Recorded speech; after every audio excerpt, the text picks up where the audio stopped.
Flat Earth Proof 9, The Authorities. The year is 1954, and Admiral Richard Byrd has just returned from his latest Antarctic expedition. Enthusiastically, he speaks of an unexplored land, quote, beyond the South Pole, as big as the United States. Calling it the future of the nation, he further touts it as being the most valuable and important place in the world for science, an untouched reservoir of untapped resources, including coal, oil, minerals, and uranium. Now, remember that these are the 1950s, and there are no environmental groups to argue sustainability. The world is the businessman's oyster, and the future is looking very promising.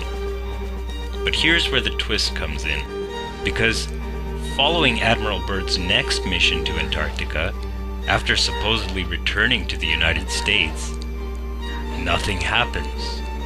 No further missions, no talk of any further exploration, nothing. And then a meeting was held between the nations eagerly awaiting to slice Antarctica up like apple pie, with all signatories agreeing to no colonization of Antarctica.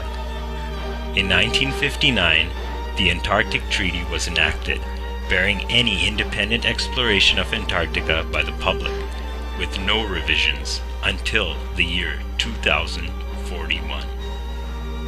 Although independent explorers such as Jarl Andahoy have attempted independent access to Antarctica, as they've approached the southern latitudes, they've been met by armed ships threatening to open fire on them if they didn't turn around and go back.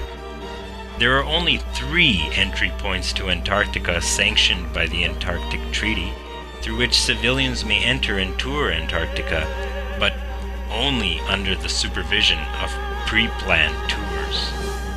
To date, over 50 nations have signed on to the Antarctic Treaty, which, to this day, remains unbreached.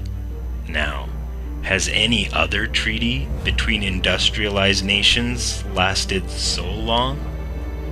Furthermore, as rocket science was also a quickly expanding field at the time, it only followed that the authorities seized control over the aeronautic industry before private enterprises were able to venture high enough and disclose the globe deception. With the establishment of NASA, the space program was militarized, and all the best and brightest scientists and engineers were then recruited and compartmentalized by this government agency.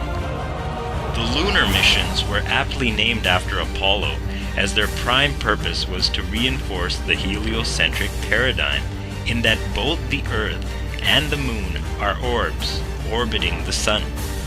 In reality, the rocket launches are merely a spectacle, with all launches curving off and falling back to Earth, out of view, and the images they've fed us faked, composited, or downright computer-generated.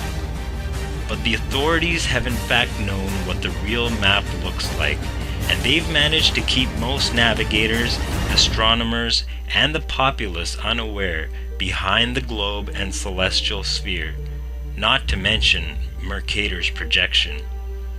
But the United States Geological Survey, or USGS for short, the prime atlas and map makers of the world, have been using a completely different map, the azimuthal equidistant projection, which was developed and proposed 1,000 years ago by Abu Rayhan Biruni, a Persian scholar who believed the Earth was flat.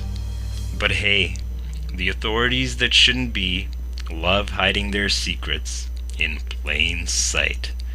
So investigate the subject for yourself and ask questions.